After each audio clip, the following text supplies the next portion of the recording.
We are here today to announce the arrest of 60-year-old Dwayne Keith Davis for the murder of Tupac Shakur. It's called Tupac Cover-Ups. Everybody go tell somebody else. Y'all put it on all y'all. Everybody got to go see that shit.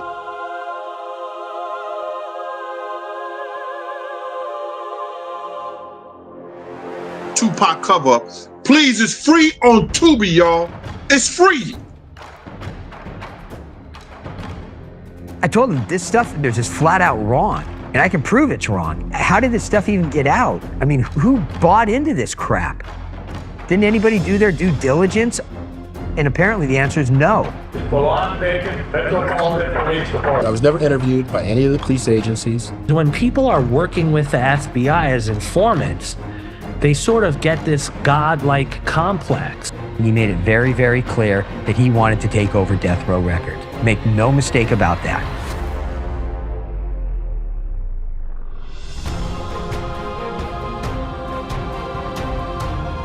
Everybody got to go see that shit.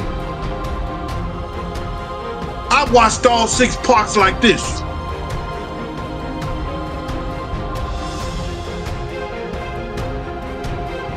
Watch that Tupac cover-up, and you're gonna see the truth. After you watch every bit and part of that, the Tubi joint, tell me if you feel the same. Tell me if you feel the same. All right, tell me if you feel the same, if you feel the way that I do. Let's check it in and let's check it out. We'll see what's going on with all of you knuckleheads out there. Let me see, and also too, let me just check a couple things here, because I think that my if I go to my studio here, bear with me, we'll check to make sure that we are live. In fact, sometimes it takes Restream a little time to do what it do. Hold on a second here. All right, we're gonna do some things. Maybe I see if I can get somebody on the line here for a moment, and we'll put it to work a little bit here. Get some in there. Watcher from Wales, what is happening? Greetings. Yes, we're gonna start getting some people here and let it cook for a minute. Hey, good to see you too, Jeff. It has been a long past few days. I was up in the mountains camping with my family, and then we ended up getting in a big snowstorm and had to get out before it was really snowing everybody in. So we did that, and I dropped off the trailer and turned around and hit a plane back to Vegas, which is really nice. It was pretty cool, in fact, because it was one of the first times at the hotel that I stay at that they treated me really good. In fact, right there is that's the dude, when they hold them signs up there and they say, come to the hotel, and they're waiting for you at the airport when they come and pick you up. That's what they did, man. That's what they pick you up. So it was kind of a real VIP experience all the way around there. So, it's all doing that. Black Jedi, what's happening? So, yeah, I wanted to, now that the hearing is over with, I wanted to talk a little bit about it and talk about what it means and what it doesn't mean, and, whether or not, because there's a lot of newspaper articles right now, like Rolling Stone said something to the effect of, like, it was devastating evidence that Keefe D set back, couldn't discount devastating evidence is to be included in the trial. And I don't know where the hell they're getting this from, but apparently they've got it in their minds to do that. So let's do a quick check-in real quick. Let me see if I can get them on the phone for a minute, and we'll see if we'll do that here. Let's see if I can get them on the phone, we'll talk to them.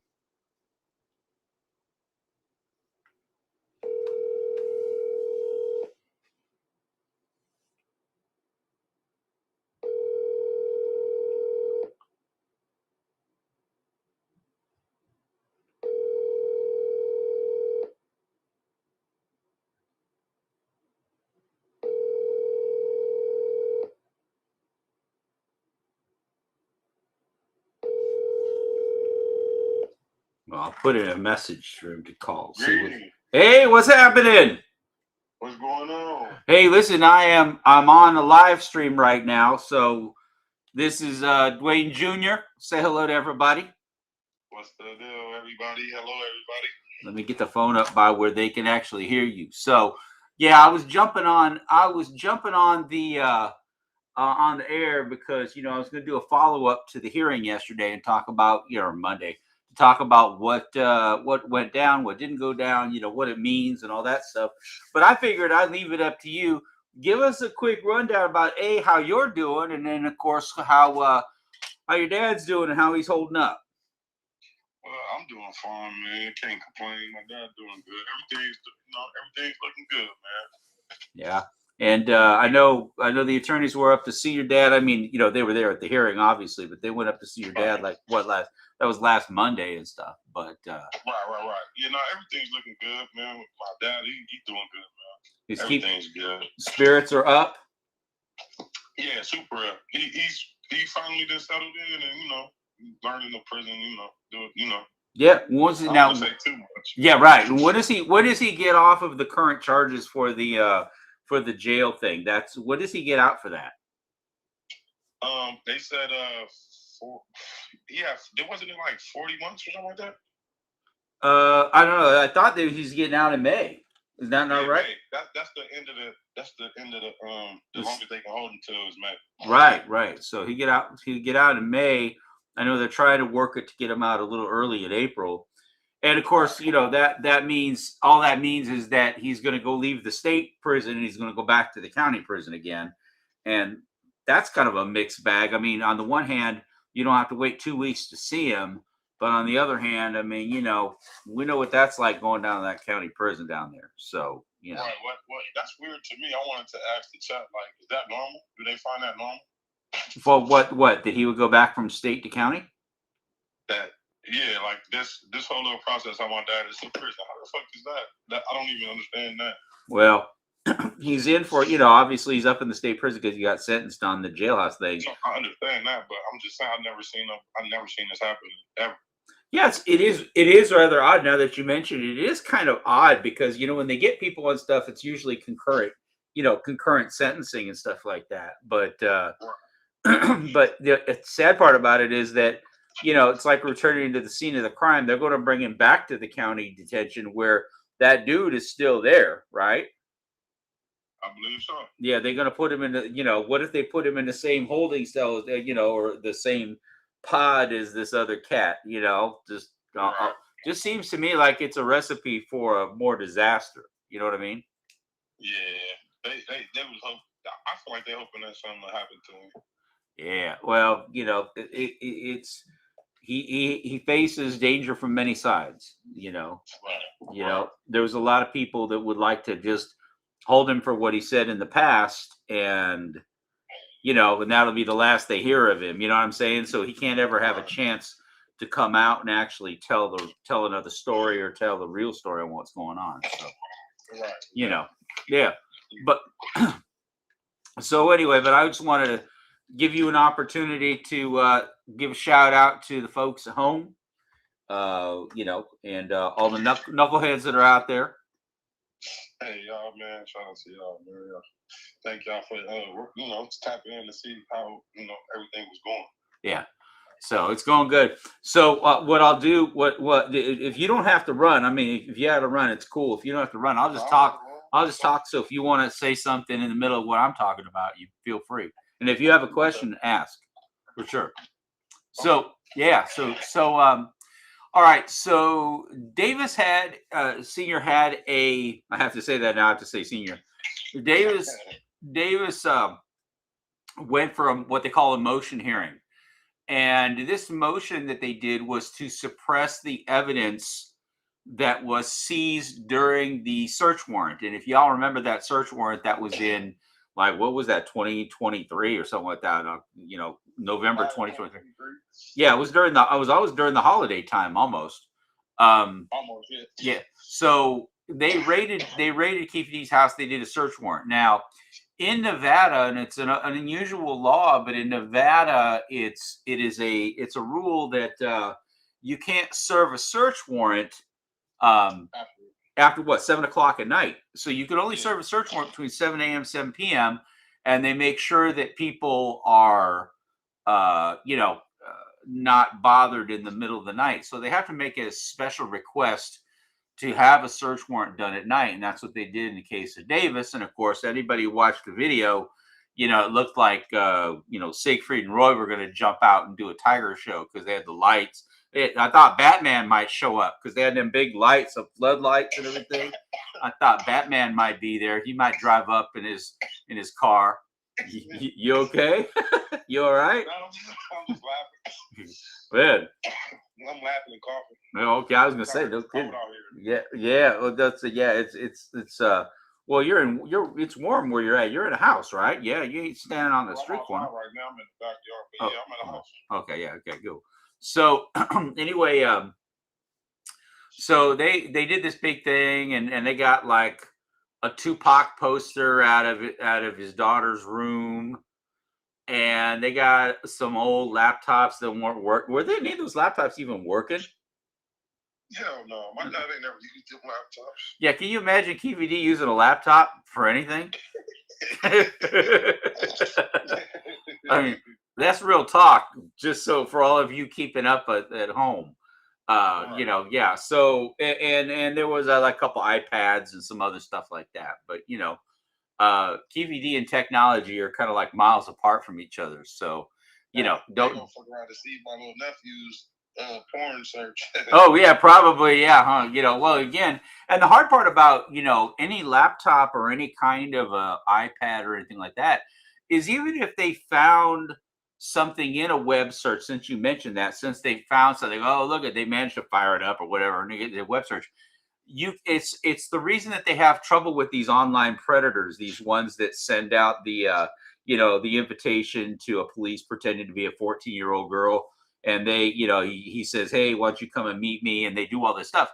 The problem is that they can identify the crime, but they can't put the person's hands on the keyboard that actually did it. So a web page that pops up can't just be, exactly. So even though it's evidence that they did with the search warrant, and I think they're supposed to give it back if it isn't his, or they can't prove it's his property. And none of them things is his. They never gave nothing back. Yeah, and they reasonably, I think they have to, because if there's nothing discoverable or no evidence that's on those things, they should return it back. So maybe you should be talking to somebody about get some of that stuff back, from them, for sure. Shit, I don't know none of that shit.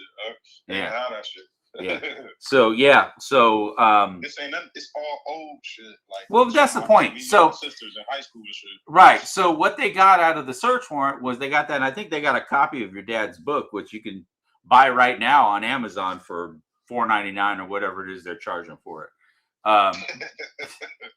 But you can get you can get the book. But see, the bottom line is they got some stuff in the search warrant. So what the search warrant suppression was KVD's defense team came in and they said you weren't supposed to do that. It's rumored and alleged that the only reason that the lead detective Cliff Mogg was actually ever doing nighttime search warrants is because you get paid overtime for doing nighttime search warrants. So he did that, and he didn't do it because there was any reason. There was no danger there, but maybe he wanted the overtime. So that's what's been alleged, and the attorneys didn't actually come out and say that in their motion to suppress it, but they said, hey, they went in after 7 o'clock in the evening. You have to have some emergency circumstance or some exigent circumstance for somebody to serve a search warrant at 10 o'clock at night. And they were saying how dangerous that KVD was, and the attorneys were saying, well, wait a minute. I mean, yeah, sure. At one point he had a possession of a firearm.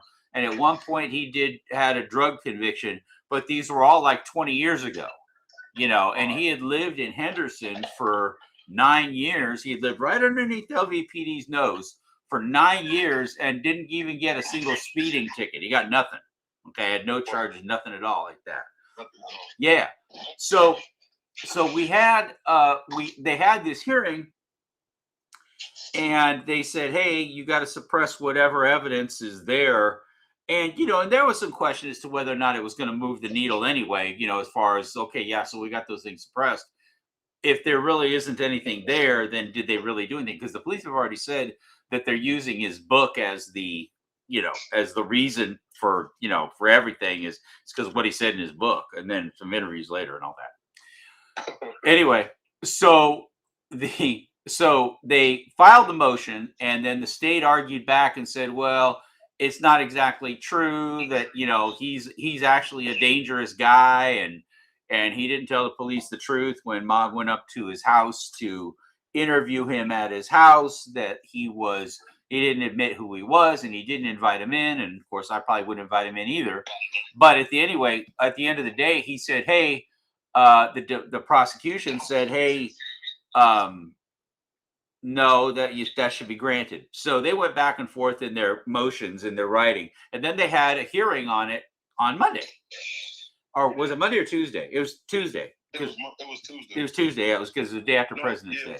Yeah, it's the day after President's Day. So, so we get in there, and I'm in the media pool because I'm recording everything, and I got it all taped up and everything to go. But the attorneys argued, and the judge heard the arguments for a few minutes. And you got to understand, when you go into a courthouse and you go into a courtroom, the motions have already been filed in writing, and they've been in front of the judge, and the judge has their clerks look at all these things, and they put all this information together, and then they write an opinion. In California, in fact, it's even worse. In California, when you go to court in the morning, they have what's called the tentative rule.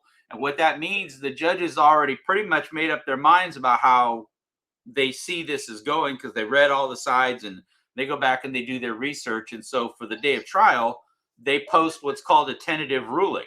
And you can choose to actually go along with it, or you can choose to argue against it. That's how they do it in California. In Nevada, they still do the same thing where the judge does all the work.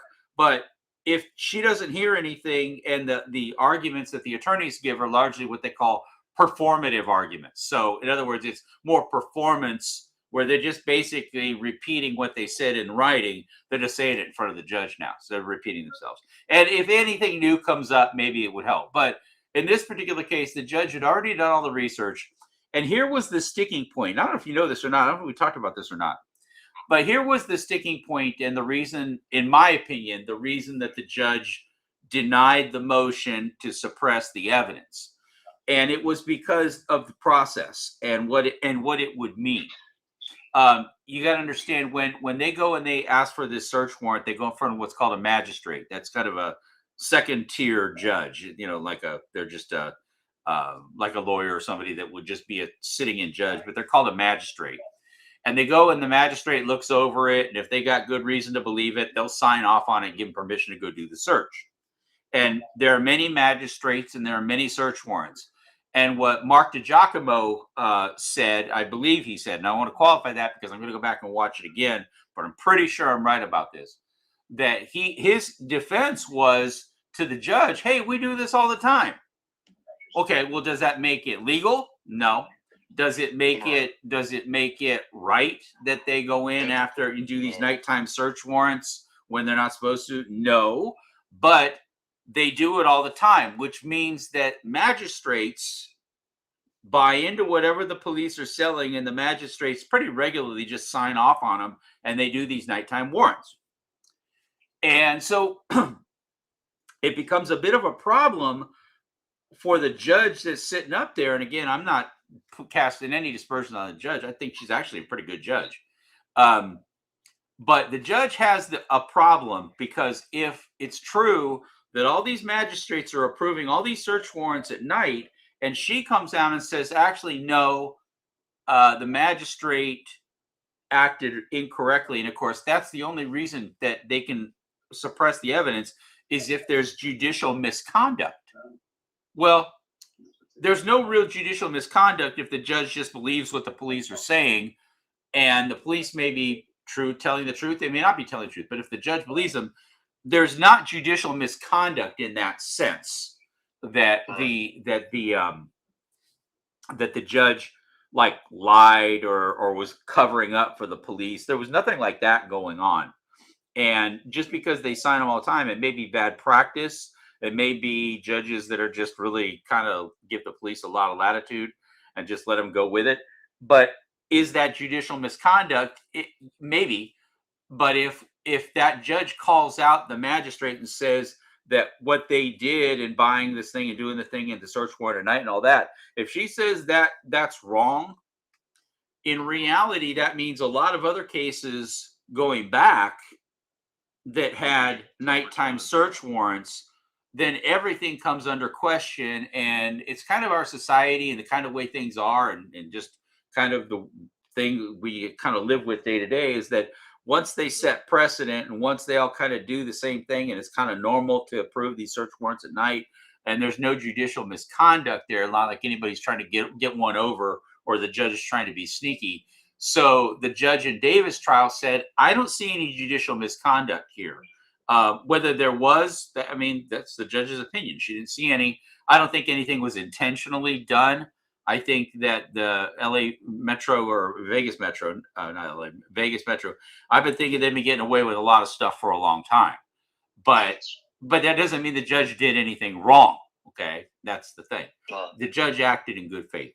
So based on that, and that being the reason you'd have to have judicial misconduct to get that evidence suppressed, then they could get it. But the judge didn't see any judicial misconduct. So based on that, she denied the motion to suppress the evidence. Now, Keefe's attorneys thought that, well, if you can't suppress it, maybe we should have a hearing on it to judge the evidence and to judge whether or not they were being honest to the judge that they gave the search warrant request to. That would have been something else. That would have been something that they might have considered, but the judge didn't want to hear that. So the judge read off her opinion, and that's that. So that and again, the Tupac poster in the sister's bedroom, the laptops that nobody uses, and the porn history, I guess they're not getting suppressed. So that leads to the second part, because like I said, Rolling Stone, big thing, big evidence against Keefe D, not suppressed. Court allows in damning evidence. And they go and they make these outrageous things. But it's at the end of the day, it's like, well, oh yeah, an iPad, from a guy who's technologically illiterate. Not the big evidence. Okay.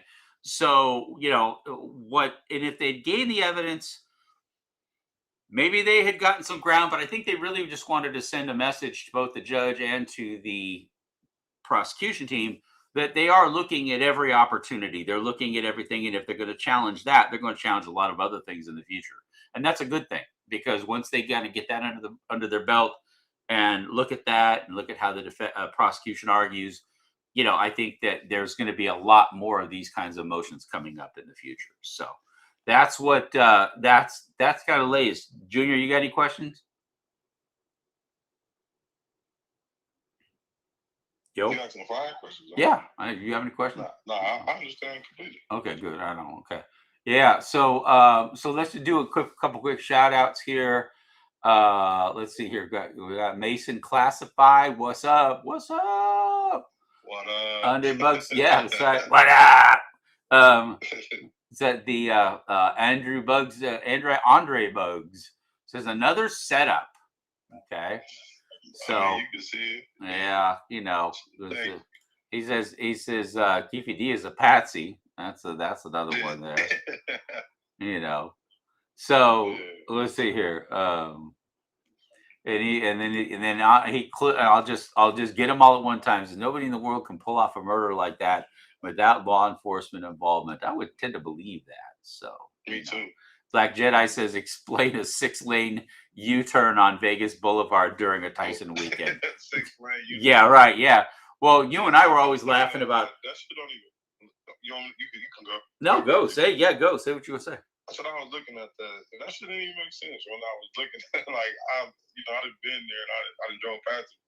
And then it just didn't make sense to me. Like, with the Vegas Center dividers and shit. Yeah, right. They got medians and everything like that. Yeah, exactly. It's like, I have a hard enough time. On the car, right? That's how you broke the ring. Well, yeah. Well, when I am in Vegas and it's busy, even on the strip or on the side street on the strip, if I make the mistake of getting in the wrong lane for doing something, They ain't assholes out there. They do not let you cut in.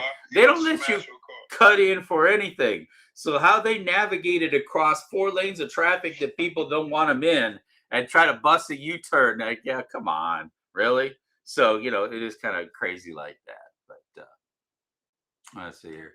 Jabbar Hatton's on. Greetings. Let's see here. Got him. Did you hear me, Reggie the Rat? Oh, there's some shots fired there for sure. NVM, let's see. Well, he's got a whole alphabet soup there. NVM Fox 7. There you go. Hello, greetings to everyone. Greetings to you. See what's happening with that. RJ Bond, salute. 20 Twin checking in. Let's see here. Big J21, one of the original Knuckles in there. He's got his popcorn, eating his popcorn, catching up. Sounds kind of good, actually, you know. Let's see here. Let's see. So, sorry. Let's see. Show that. Let's show that here. Let's show it there. It says, RJ, I've been watching old J-Mix videos today in 2026. Do you guys still believe the Gaines killing was a sanctioned hit? Sanctioned by who? I don't know. That's kind of a loaded question. Was Gaines? No, I don't think Gaines killing was a sanctioned hit. I think that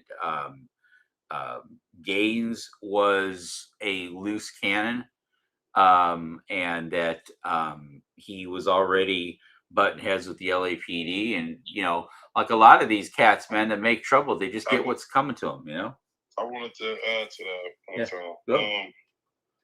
Yeah, I was just doing my own shit. They say Kevin Gaines, David Mack, Rafael Perez, and all of that type of shit was involved.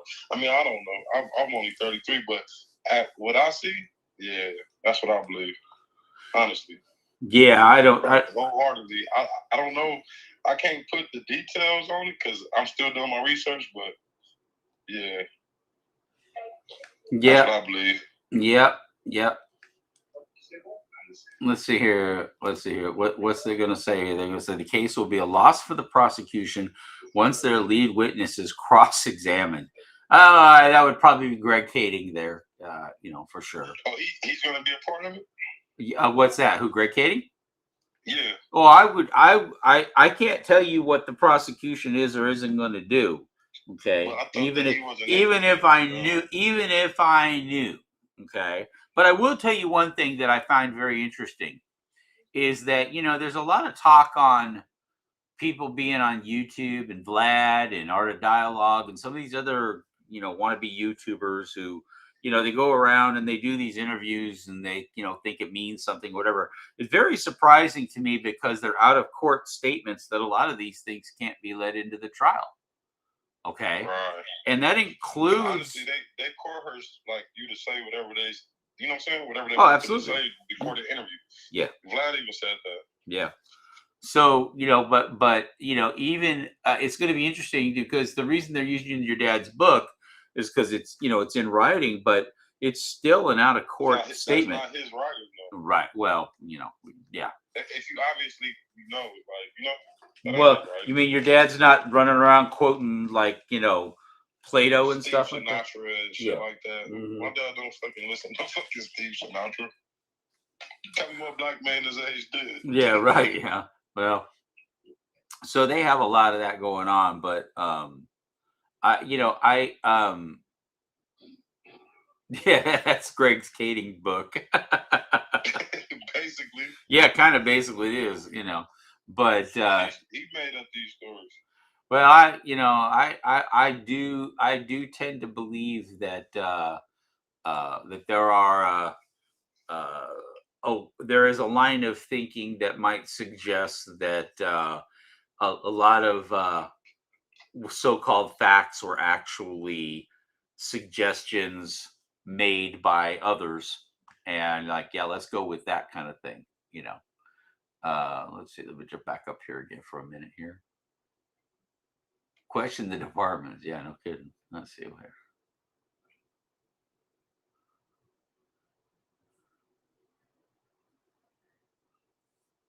Let's see. People are to open with this case to be street affiliation. Don't know what that exactly means.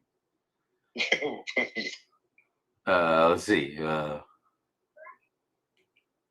When Frank was putting the numerology together, they took him out. That's what Mason Classified says. I don't know about that. We'll see. But anyway, but yeah, that's kind of the net of it all is that yes, there was a motion that was had, and you're going to find there's going to be a lot more of them between now and August, and you're going to win some and you're going to lose some, and there would be some that they will win, but it is nowhere near the kind of setback that Rolling Stone and all of them claimed it was. Okay, it was. The question really was, did the judge have any kind of misconduct? And they didn't find that the judge had any misconduct when they signed the search warrant. So that's it. I mean, that was it. They lost the motion, but we all know that this is a war of many hills and many battles, and we'll just play it by ear and see what happens next. Wait for the next motion to come in and see what happens, right? Right. Yeah. Meanwhile, we'll keep going to work and keep doing our stuff. That's for sure. So, Right. Yeah. So anyway, well, listen, Junior, I'm going to jump here because I wanted to keep this kind of a short live. I tried to do it last night, but the hotel reception was so crappy, I had to abandon it. I was like, no, forget it. It was, $1.98 wireless. So anyway, hey, Junior, man, I will catch you soon. Let's talk later. Okay. Okay. All right, buddy. Take care. All right, you too. Yeah. Bye. So yeah, let's see here.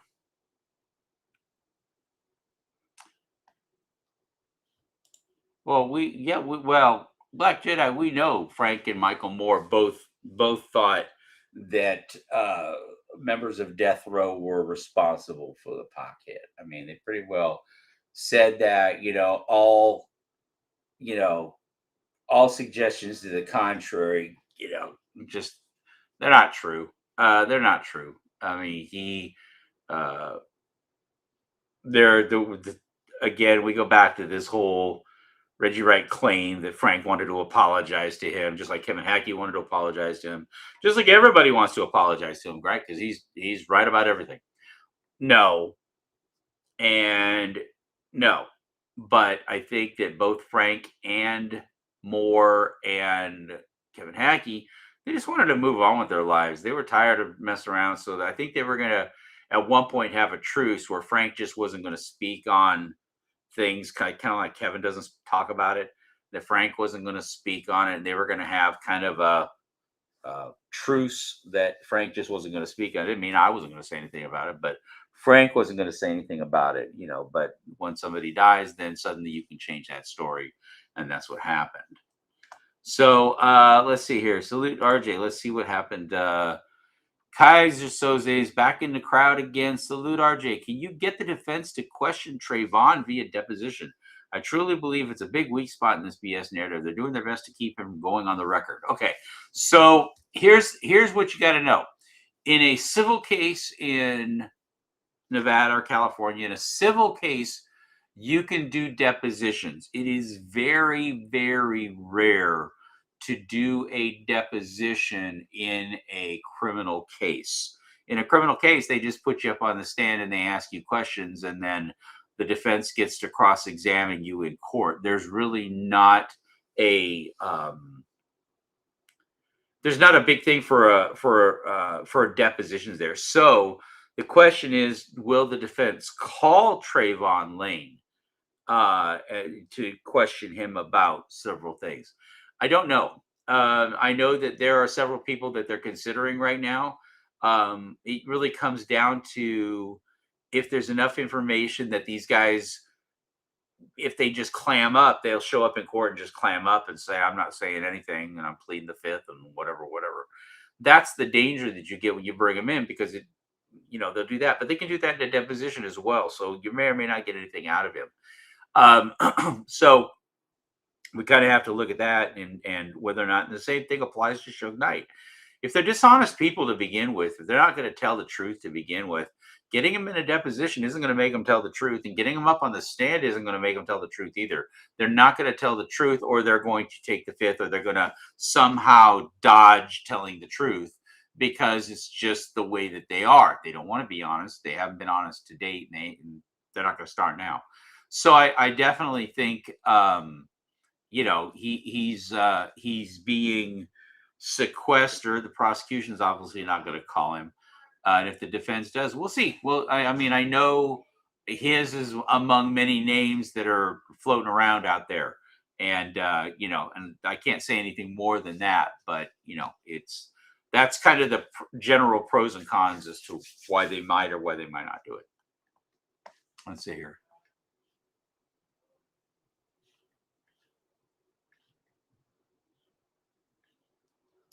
I said, do you have any footage and clearly stating who they thought was the shooter? I don't know. I'd have to look. I don't. And that's the one interesting thing about it is because a lot of these cats, they would step right up to the line and then they wouldn't stand. And of course, there's reasons for that. Obviously, it's defamatory if you say that somebody was a killer of people. It can be defamatory. It could be opinion, but it can also be defamation. And I think that a lot of people, they'd walk right up to the line and then they may not say it. But I have to go back and look. I've got so many hours of footage. I have to go back and look and see. I would think, though, that if somebody had said something as definitive as that, it probably would have ended up in the documentary. So that's the best I can tell you for right now.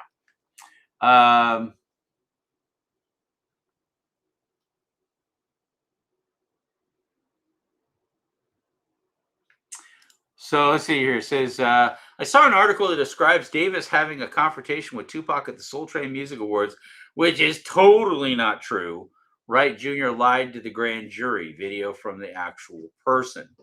Well, yeah, there were lots of lies that were told to the grand jury, and I keep waiting to see if that's going to be a strategy of the defense team, is to go back to the grand jury where the indictment was and go back after the people that told the lies.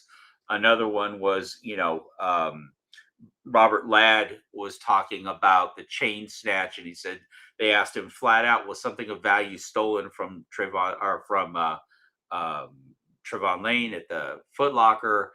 He said yes. And then later on, somebody came back and said, well, did they really steal the chain? And he goes, well, actually, they didn't steal it. So, they caught him in his own perjury. And that was kind of sad, honestly. But, that's what happens a lot. Let's see here. King of Talk says, guys like Choke the Joke, another fake rapper guy, I forget his name, claimed all this time Keefe D did it, but now they're both saying Suge and Reggie did it. How do they just change their stories? Well, they want clicks. They want views. That's all. It's the only motivation out there. It's like, if you don't know where you're going, any road will get you there. And, and did Suge say that Reggie did it? I don't know. I know he said the Keefe D didn't do it, and he said Orlando Anderson didn't do it. He's already said all of that. But again, he says a lot of things. So, again, they go to where whatever path takes them down to getting some views and getting some people interested in what they have to talk about. That's why they do it. They will just change their stories, and they have no reason not to. Why do they have to stick to one story? If they got a YouTube channel and they're trying to get viewers, and half the viewers out there think Orlando Anderson did it, well, maybe they'll change to that to get them people to watch the show. I don't know. It's that I'm not their babysitter, and I'm certainly not their moral compass in terms of what they want to do. But don't think for a moment that these people are out there some more than others. I will say that some actually might be trying, but most of them aren't moving the needle at all. They're just regurgitating old facts. They're just bringing up old facts. They're not presenting anything new to anybody that's known the story for longer than 5 minutes. In my opinion, they're not bringing anything new. They're just repeating stuff that's, if you go back far enough, it's been out there from Russell Poole. It was in Labyrinth. It was out there. You know, a lot of that stuff has been out there even before I got into the game and started dealing with that. You know, that was why Russ Poole and I got along so well, because I admitted to him that a lot of my investigations started where I read a lot about what he did and where he was going with things. So, you know, but again, a documentary filmmaker, we make movies. Why do we make movies? We enjoy making movies, but there's also a financial element to it. We do it for the money. We get paid. That's life. That's how it works. Why do rap artists rap? They rap because they want to make money. I mean, it's all the same. YouTubers get clicks. YouTubers get watch time. YouTubers get monetization for these things, and they want to get paid for that so they can sit at home and do that for their job. Okay, I don't hate that.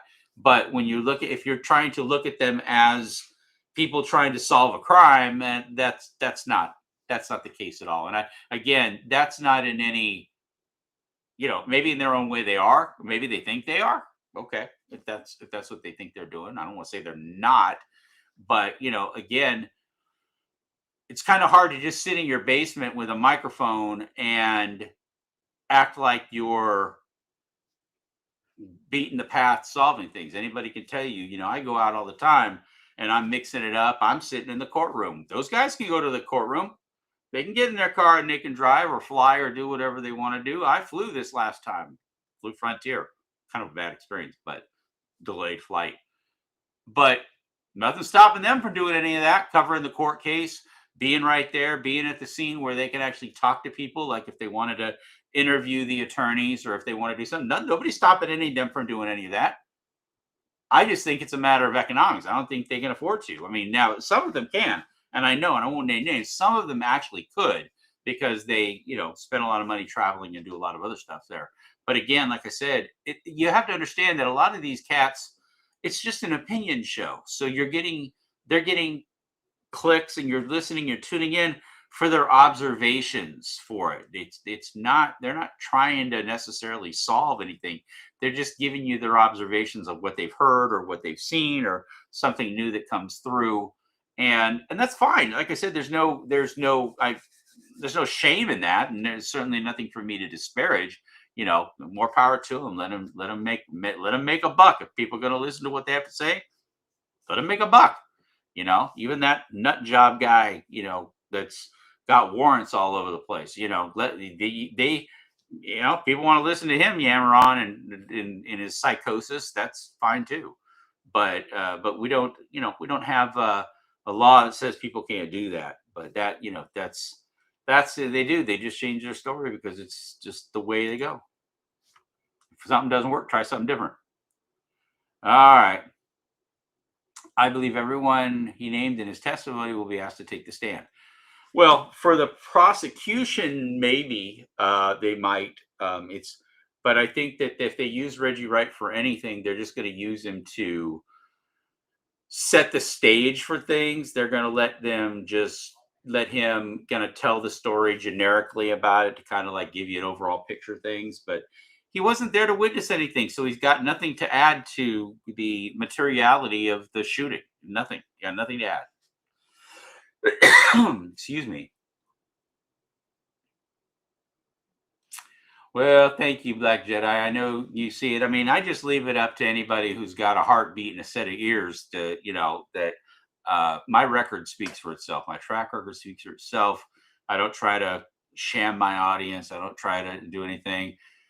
I haven't been sleeping with Russ Poole's wife. I've never slept with Russ Poole's wife. I'm almost afraid to even tell her about that because it's, you know, it's so offensive to her marriage and her dead husband that somebody would say something as completely outrageous as that. But again, like I said, if your job is to stir up controversy, say stupid shit and get paid for it, well, there's a lot of people that do that out there. So, you know, I'm sick of running in front of it. And, you know, I've been threatened. My family's been threatened.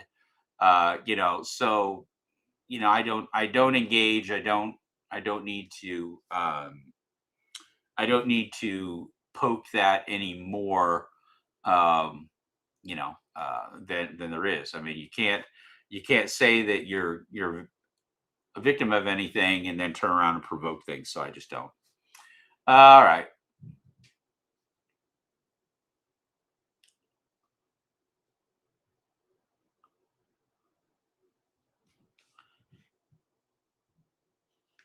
Can I sleep in your garage and go through the pool evidence boxes?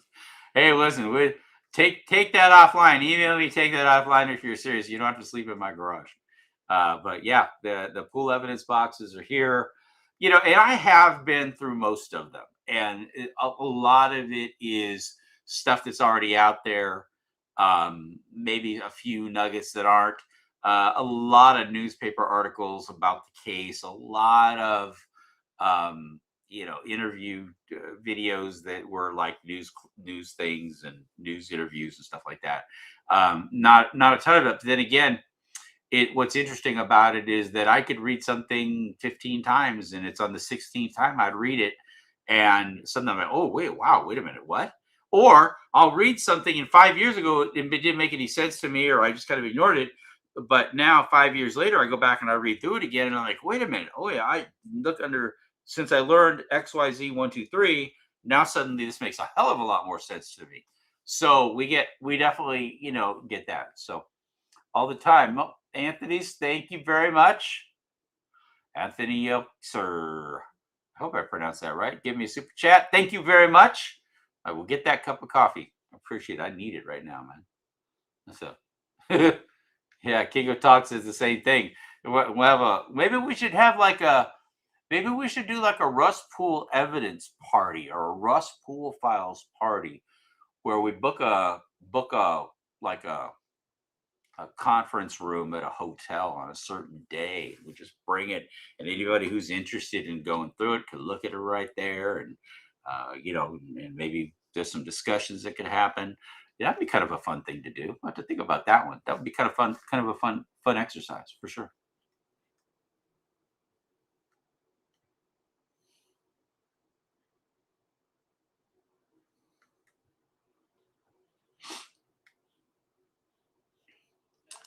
Okay, so let's see here. RY. Brendan Affidavit, David Keith, aka Tank, walked Orlando out of the MGM. Well, Tim Brennan wasn't there, so how does he know anybody walked anybody out of the MGM? Okay, first off, there's that statement right there in Tim Brennan's affidavit would be called bullshit only because he wasn't there. He may say somebody told him that. He doesn't know that in personal firsthand information because he wasn't there. Was pulled over in Compton with Southside Crips 910 by Wright Sr., which again then makes it even more suspicious. And then the same address Debbie Brooks lived in Vegas, tag on duffel bag found in raid. Okay. Help me understand what that means in your mind so that I could help kind of straighten through that, because it's a little confusing. I mean, listen, if people live in Las Vegas, so is that a crime?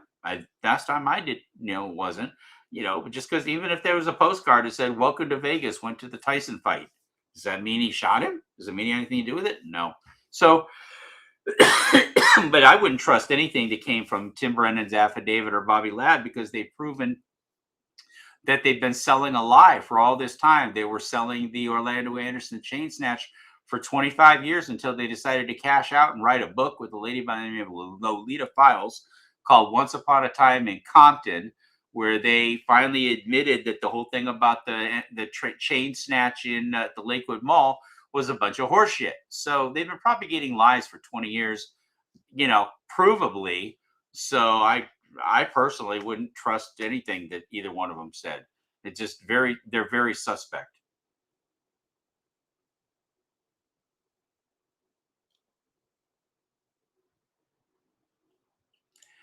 Well, yeah, there's a lot of that going on, a lot of, picking bits and clips out of the documentaries and, using that clips of Frank Alexander, especially because, other than what was in Before I Wake, and that's actually what one of them started doing. They started ripping off clips from Before I Wake because they knew I'd be on their ass for taking my clips, but they started using the ones from Tupac Shakur Before I Wake that was done in 2002, and Vision Films and, Xenon and some of the others that were behind that. They don't have any appetite for shutting it down. And it's bad because, these clowns, if they just attributed it to it, they might find they get more traction with the copyright holders, because if you just give it says "From Before I Wake," Xenon Pictures or something, or Vision Films, if it just said that at the bottom of it, then somebody might actually go and watch the movie because hey, I want to see that. This came from that. Oh, I want to see more. And then they go and watch the film. If they watch the film, somebody makes money off it. They go back and say, hey, thanks for promoting our movie. Good faith on both parts. But when you just stick stuff up there and you don't give credit where credit is due, and you don't put the names of the people that are on there, not only is it just fucking lazy, but it's dishonest. It's just dishonest.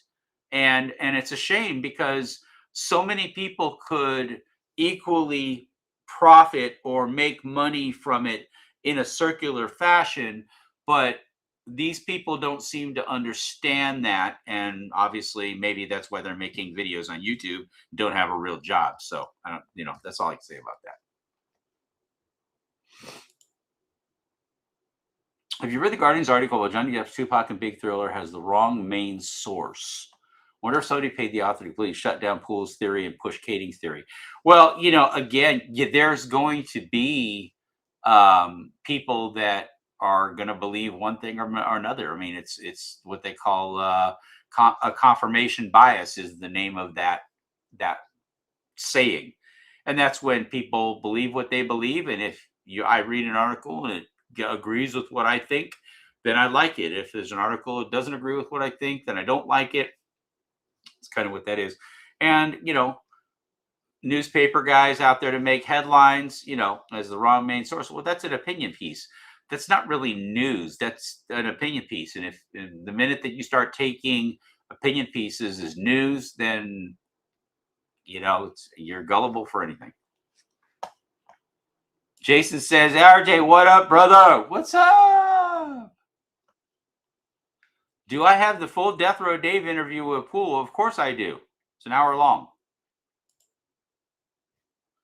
What are your thoughts on Pac's cousin's account of the meeting of Suge Knight, Suge and Kenner had in the desert on the way to Vegas? I haven't heard it. So I wish I had a thought on it. I haven't heard it. Maybe somebody wants to RJ Bond What I Know at Outlook.com. Again, RJ Bond What I Know at Outlook.com is the email address. If you Kaiser want to send me a link to that interview, I'll read it, and then I'll listen to it, watch it, and see what his cousin's talking about. So Easy Work says, do give you credit, RJ. Most of these guys joining the train now are basically regurgitating your info while in the same breath discrediting you and Russell Poole. Well, of course, because you can't have the Johnny come latelys to the thing. I mean, it's not their fault. I mean, some of these guys are really young.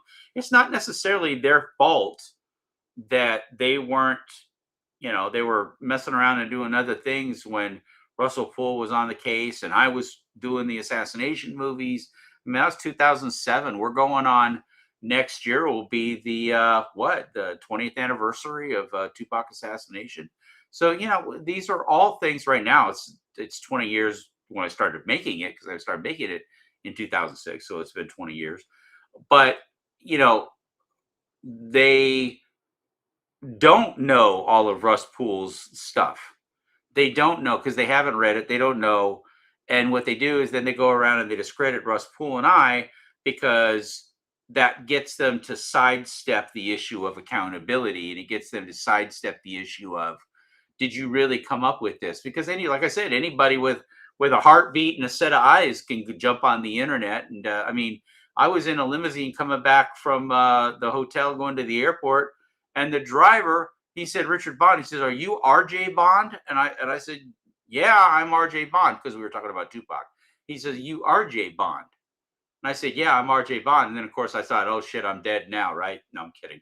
But they, are you RJ Bond? Well, it surprised me because, I don't fancy myself as somebody that has a particular name recognition, but nevertheless, are you RJ Bond? Yeah, I am. And he says, wow, I know I'm very up on your work and everything. And so, we had a good conversation about things. But yeah, it is, it's out there, and it's just one of those things that they say that imitation is the most sincerest form of flattery. I'll take that. I'll take that. If they're imitating me, I'll take that. They can say all they want to discredit me, try to discredit me, but I'll take it. It's okay. All right.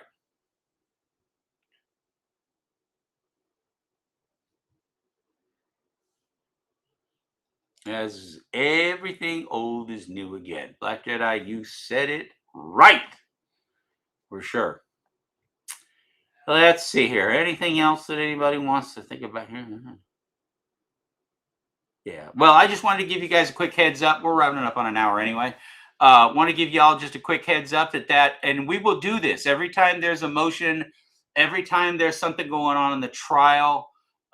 You can always tune in here. I'm going to give you that again. Check the posts on the YouTube channel, Tupac Assassination Channel.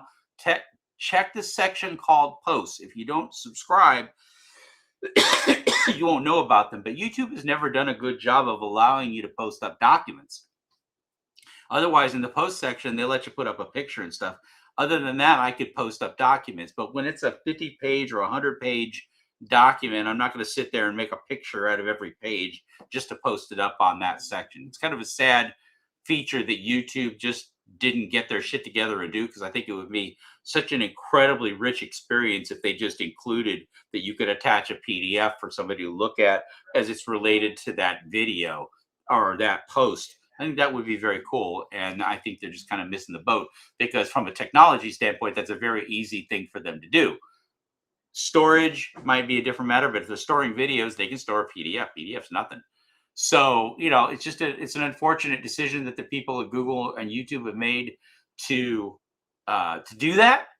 But hopefully when they make the time that I can make a post and I can put some documents with it, it would be very good. But check the post, because again, whenever these things happen, the motions, that there's something big going on with Davis, or there's something that's been done, of course, they let me know right away what's happening. And of course, I will let you know right away what's happening. So stay tuned for that. We'll check in, and we'll catch up with everybody. I'll be doing more of these now as we go a little bit, because I'm understanding a little bit more of what my role is with the defense, and what my role is in the case, and what my role is as a documentary filmmaker. A lot of this is getting more ironed out now as days go by.